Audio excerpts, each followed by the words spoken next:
It's official. DLFM 106.9. Yamamo akwaba. Afi kasebono enchiremu eni. Ekoba disa na wotwe ni. Ena oman Ghana yana appointment committee for ekwa asetena mo akwatena sem. Na soafo Ghana mampani John Dramani Mahama abo omudin sem. Wama mesom oman Ghana ne yamprimpuntu no man enema entumi konkan no. Dwumeli eni guso ekwa so sana mentemi ho aso bi so ya na esanya sem kuma. Ene dom ketu o mase bedwam ana afenso. Dom kase o mase bedwam appointment committee ma no. Ekoyire sesra. Ene ya bre momanyempo nkofie. Dom kuma dom kase nso dabi. Yenko so mu adwuma firi semre ni yafa o aya asagro. Ene tables ahodo ne microphones ahodo de.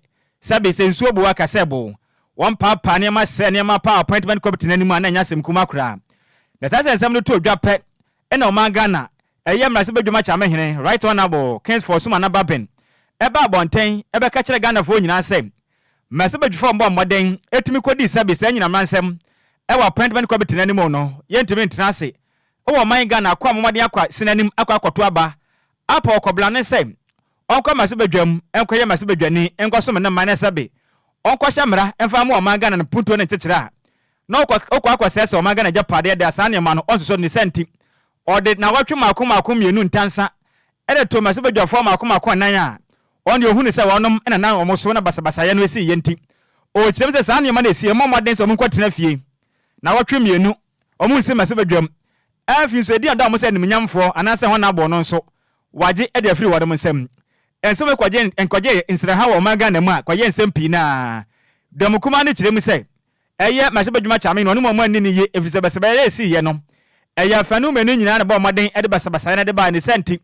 e ba ne sen ana sese mase bedwafo makoma miensa wane mu nyina da e wodom kuma nafa na dom kese no so de ba ko pendo mu kirem se ne nya de a mbepene ne na ma pene chena na mase bedwafo a speaker of parliament bo no homoden ede ntansa na so hawo kese ana so hye e to amoso so muntumi ense mase bedwam enko appointment committee for asetena ne bi no de odikan eya majority eya chief whip ne den ede Roxen Nelson Defiamapo ono e South Dai eye mase bedwane afenso eye minority chief whip ne den ade Frank anodompre ono ye nsawam Adwoa Agyei mase bedwane eno achi ena honorable Alasan eye Tampuli Sulemana ono se agushegu mase bedwane oye dom kuma no eba ana afenso oye honorable Jelly Ahmed eye Sharp ono so ye Weja Bawi mase bedwane ena speaker eden tansa o shake seto amoso say wanom entimisi mase bedwam ekopem mra na watwe mienu ne beso ne mase bedwafo kwa asetena dom kuma no manu dini ana afi dom kase banu dini Alexander afanyo mark na afi so eye Mahama Yalega eden kotodwe ade say speaker say de ase ototo sere na da ne chewa ne omukura kotodwem efise de ase no emo yenti onfa ncha wonom na mekase no mase bedwuma cha mehene right honorable Kings for Suma na Baben kire mu say waje de atumti sama se bedwafo makoma nan ya o share say wonom entimi koma se bedwuma setena no wayi santensa no edi afri wonom emetri so na speaker ekasa no sma odo to dwa no emu kire mu no enie. It's not only words. Before me they demonstrated and assured me of their total support to me and the deputy speakers to ensure that we have an efficient and an effective functioning parliament in Ghana. So I am satisfied with not just the statement but also their conduct, and I will proceed to lift the suspension of the 4 members of parliament that I consider were involved in disorderly conduct which amounted to contempt. Honorable members, I'm sure the first thing you have realized is that I have restored the title honorable. The day I read my former communication to you and proceeded to suspend the 4 members, I never used the term honorable. I have done so now because your leaders actually came to me to plead that I temper justice with mercy. If any of you here is not remorseful, please be on your feet.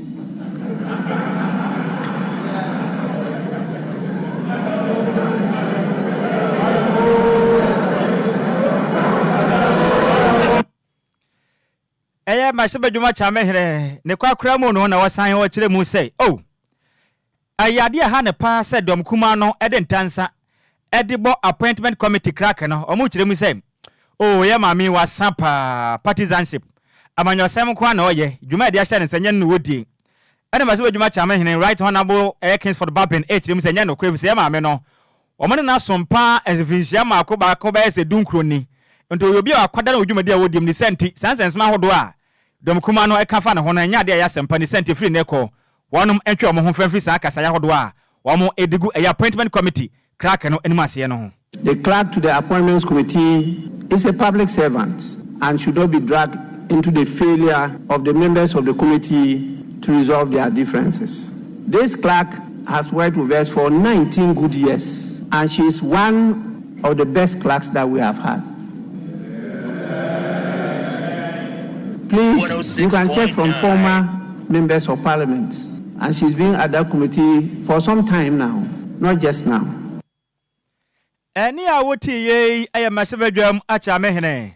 Right honorable Kingsford Sumana Papen nene ana awoti ye. Eno achi na dom kuma e wa masebedwam. Wanu banu dini aya Alexander afanyoma kenso.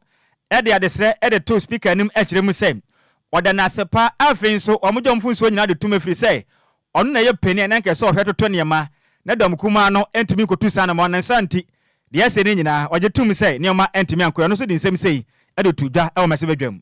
I, on behalf of my caucus, would want to assure the public that such an action will not be seen in the public space. DLFM, Mr. Speaker, I take full responsibility as a leader on my side on all actions that took place. I will therefore conclude by inviting you, Mr. Speaker, to, in the circumstance and with assurances given, to consider a rescission of the decision you communicated to the House, as well as all consequential matters thereto. Mr. Speaker, without more, I shall thank you for hearing me and resume my seat. Thank you very much. Any awoti ye aya dom kuma mo masebedwam. Wanom ebanu dini Alexander afenyo Markin. Eno achi na dom kase o masebedwam. Wanom banu dini aya Mahama Yalega onu su kire mu se. De asie no enhwe ni senti. Edi kan wanom edo speakers wanom opa watu sodom fonso ede acha wanom. O kire mu se. Ni mama akoma bi ekwaso appointment committee nanimu a edum pempenso be na ha dwen yesa no so akase echi ndo mo modin abodwuma pa etumi aboa. Masa ne ma hodo ba kon Enquiries no mo de atumi sisi me ne ma atumi akodin. Masa bedwafo dwumade omudie no bibia atumi akototen ede ama wonom. Because of ICT, everything is on the internet. People should go and check 1990. Dabi o, eni aye pe no, eye bukef, dabi. Ye boye homoden se ye nsa betimi aka eye majority leader ne no ediama mo nanso ne na ase wo ye bukef kakra, wo ye bukef nti no. Ye guso ye nsa ka ye de besomo. Sikapa ye ntoa so. Yanto akasebo ne so na ye edom kuma mo mrahye beja fie ahyehye ntade kokko ni tuntum de ye koja bobo muti ane omonsa e de afa ye suspension ye speaker of parliament e de ama ye mrahye beja fo enan a o chese ya de wo so mkoto na fie na wotwi ye mienu ana mo chese ya de enkoye kra ntino ye ntade o mo hyehye no e kire se aye asotwe a ye speaker of parliament e de ama mrahye beja fo no enya de o manije ho nto ombo modin asa ne be ya suspension no obetimi eyi ede from so no mu chirema eyade a speaker of parliament oye niema ewo no ani pem na emom wandi eye orders a ewo eye parliament ni mu kra yo mu chese wasanso ape committee omu ye hwehwemu ade afa omu ho ehyehyehye insem nim se ne ebe ya ombetimi nso atwe omaso insem se anekọ so.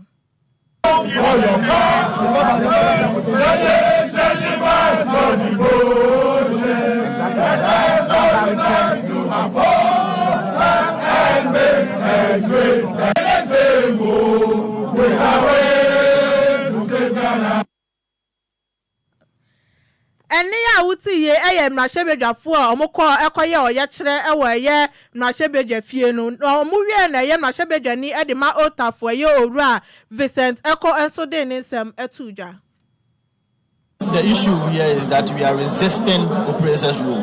We are creating the awareness to the Ghanaian people that we have a constitutional supremacy. We have a democratic institution and a democratic Ghana. We do not have a speakership supremacy. We have a constitution that is bigger and powerful and authoritative than any other law in this country. So the Speaker of Parliament cannot be seen to be relying on the subservient law to topple a constitutional provision. Cardinal of this constitution is the fact that there should be fair hearing as far as Article 19 is concerned.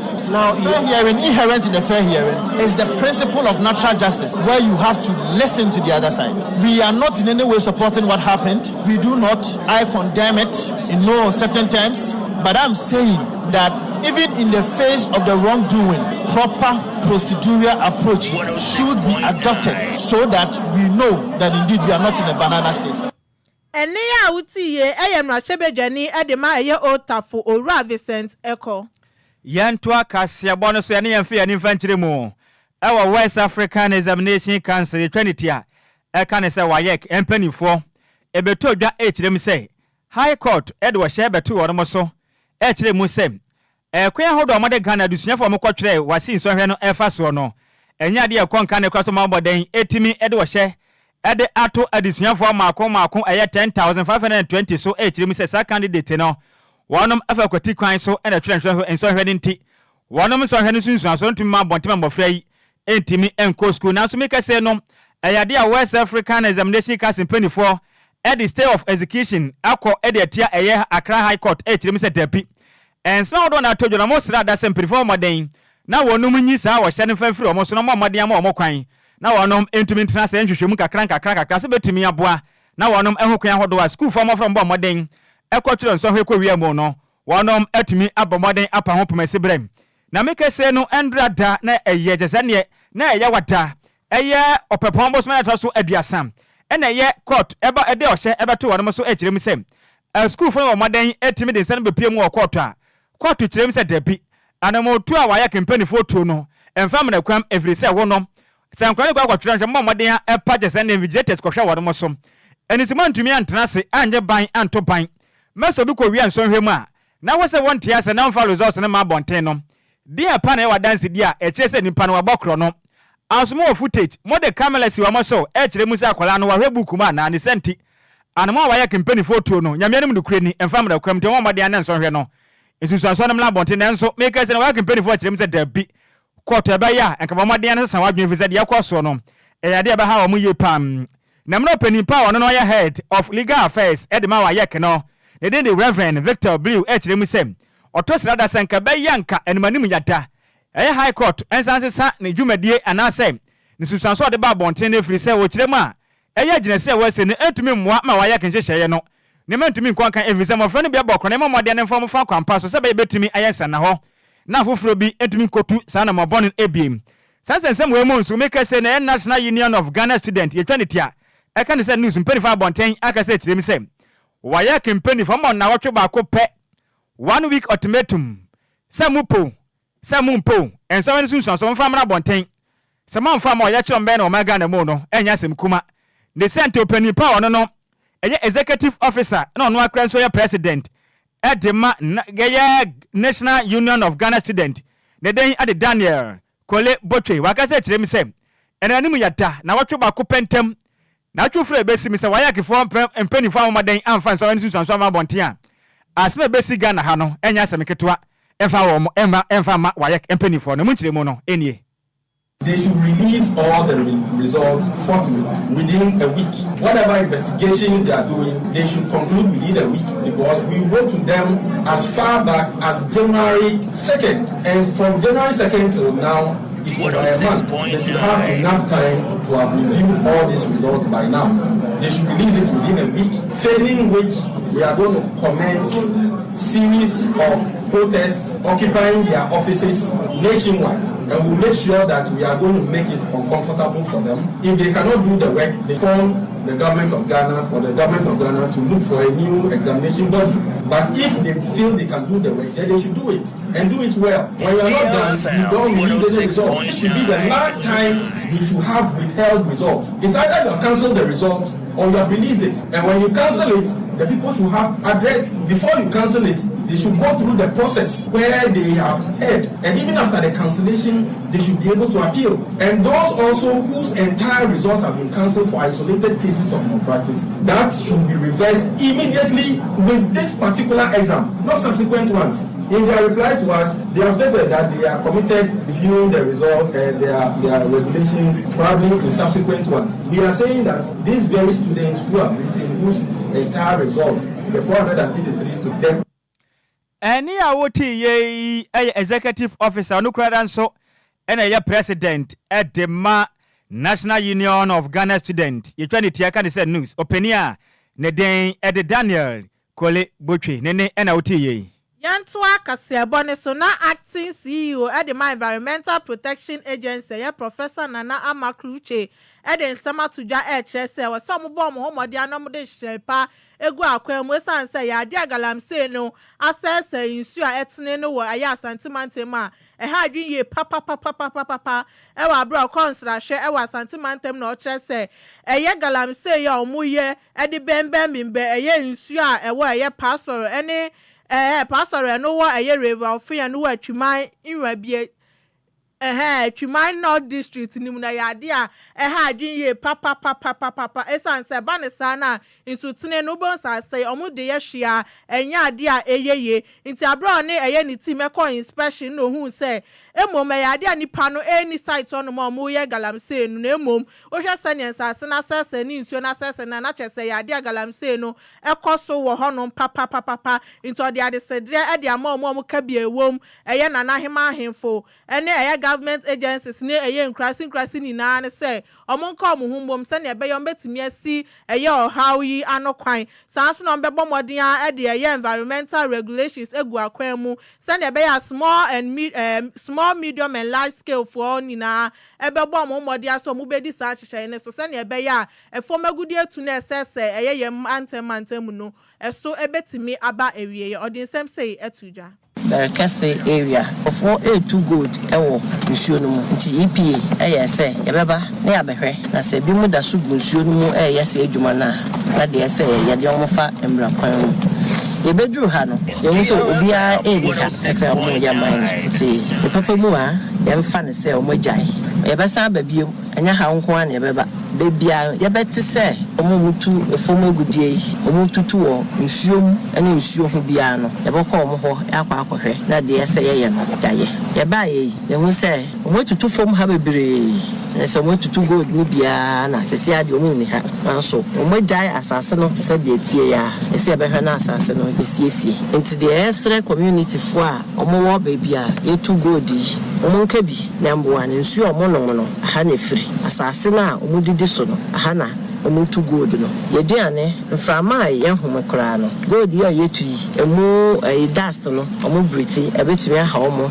ene omo akomode enti yesre ahemfo ne kromafo omo asase ene se omo di asase na ma omo hwe se nya de wo nsuo ho ana ebe nsuo no ene se omo de ma se Owi aye ana oto aso say yo omutu aye anwea nso na wo so hwe no muti etimi esi anesan say yade a enyini power mantem mu a ha adwin ye papa into Minerals Commission for any aye regulatory bodies no omodin a se ne be yo betimi esi aye environmental degradation no anokwan kra yaba ye hu se omutu ahwea nso ewo bebie yetu gold ya nso ho nchenchen he ya EPA nso regulate omutu ahwea no nso enti yaba ye omutu ha ye bisa omo nsem bebre omo krata omo etrese so omutu ahwea no ewo he ye bekoso ya hwe na ahwea tu tse de mekan no eso omo nso nya license eso omutu ahwea bi wo ho a enyi se omutu nti ye hwe na se bebie ni so omutu ahwea no omutu ana so omuntu wo na kwan so a ese ene omofa emra kwan so ene ya wuti ye acting CEO at the Environmental Protection Agency ya Professor Nana Amakluche ye nyina we so ene ya na ye ho enkofa na aboafo adwoton de ye ba kase bodi aka achie no ye bekenkan nyina e de asommo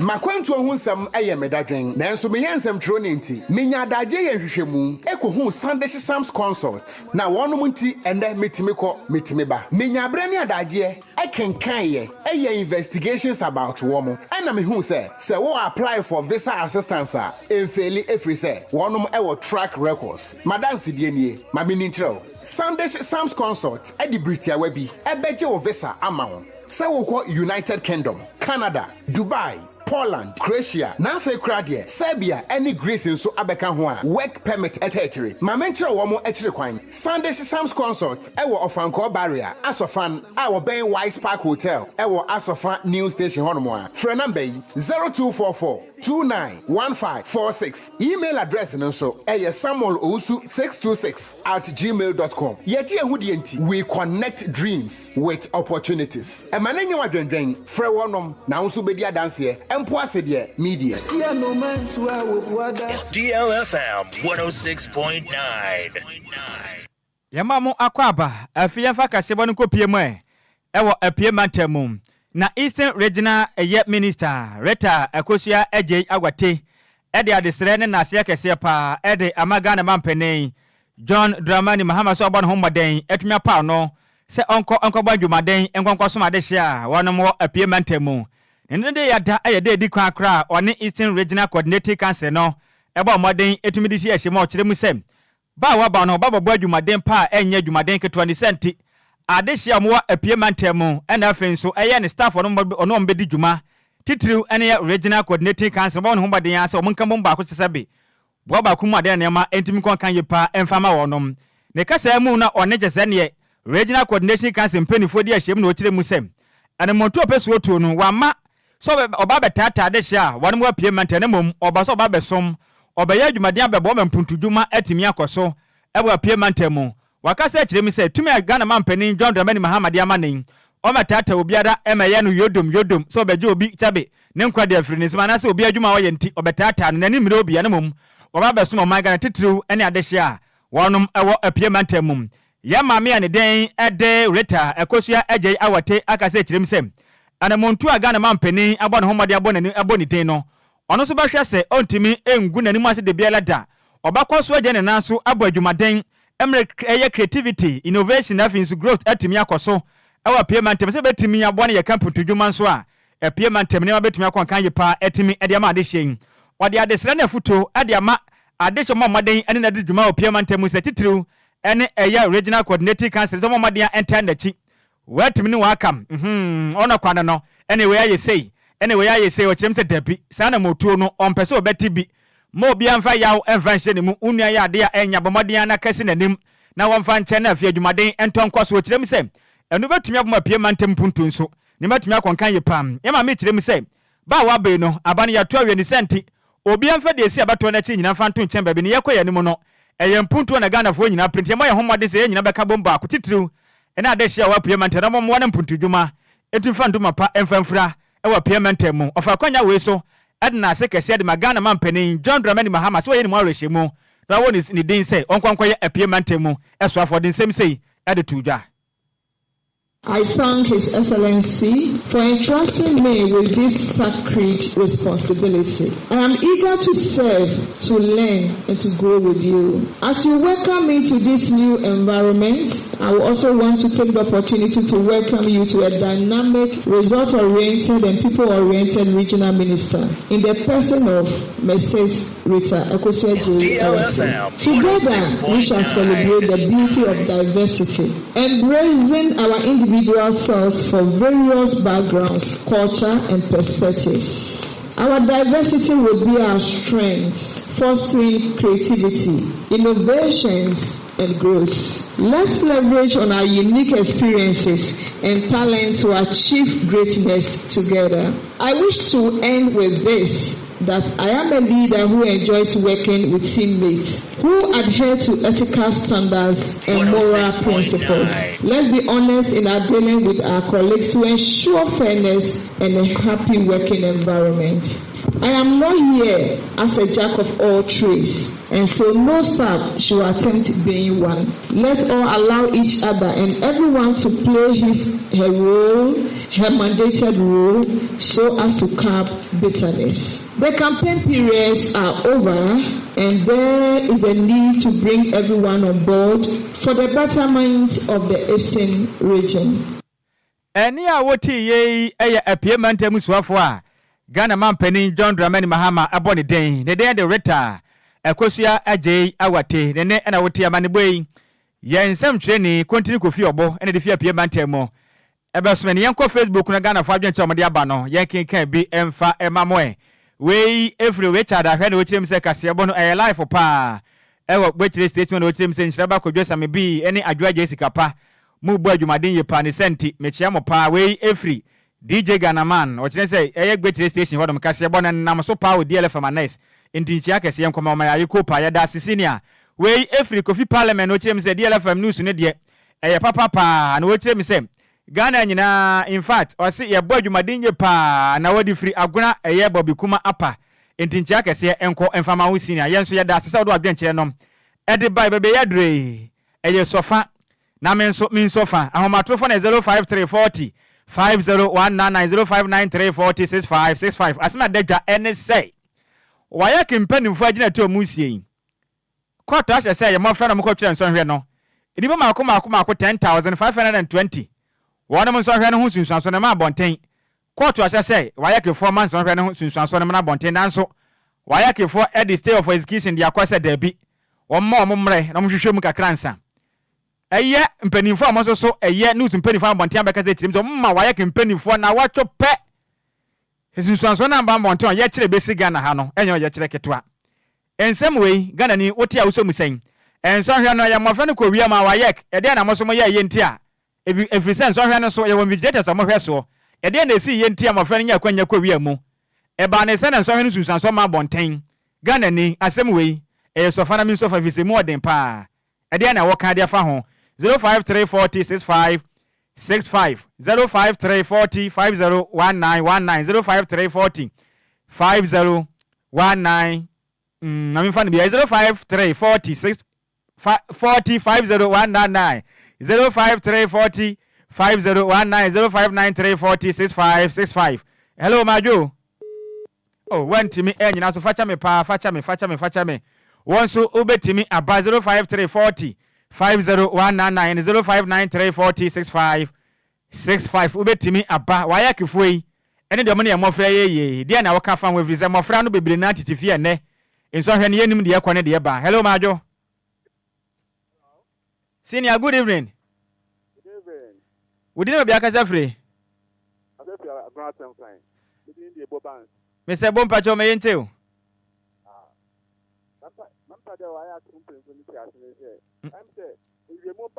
me pacho wakasa ne wachire o yete wonka na still na wonne ne wachire kura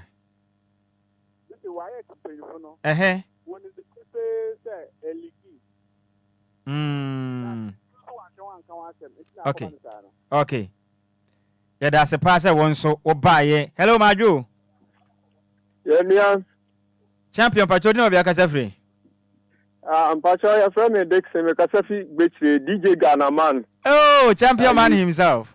Yeah, ne shop na chiri ho wa bie mo no information center to bie mu ku ha mayen ye wo betri obi a TBT amomo na baso mayen. Ye bona baso pa senior ye da se pa DJ Ghana man ye da se. Senior Pacho me yenti wani mre. Yo. Ayi kakra me kan se. O memu ha de minia. Ogi ni me bi ho a wonti ase o.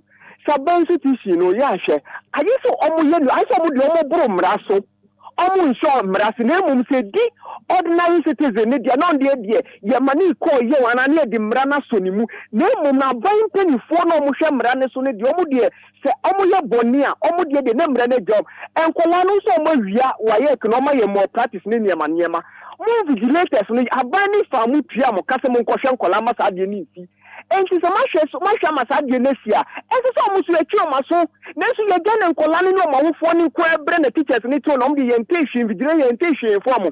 And you discriminating. Yes, you why come up on Tina Musumetri and normally vigilators. No, and yes, I did normal in the and yet Munya Medasa. Mesomedasa, hello, Maju. Meju so offer. Champion, I catch this in your own. Niami no. Aha, Pacho me into anymore. I didn't see na fine vigilator. Aha, so on correct on Renoso. Bonibia and Coba. Sanity. And she said, Coban is a bonibisa, a coba. A switching wine was a demano. A switching uncle was a nipana yet yanaka.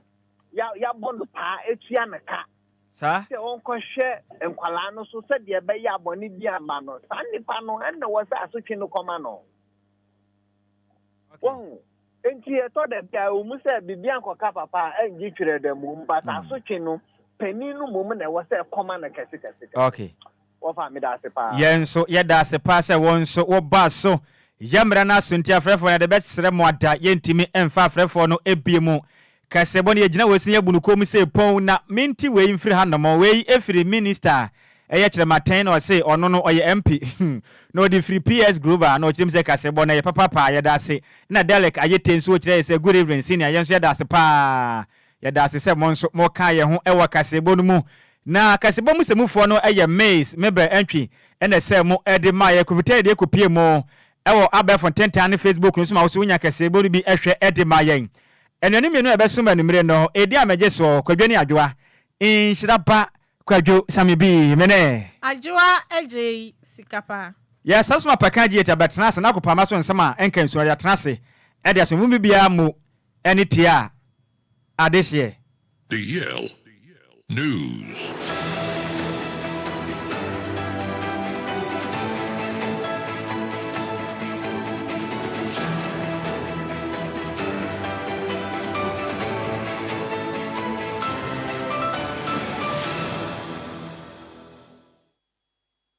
DL Power Sports. What there? A jawom that down.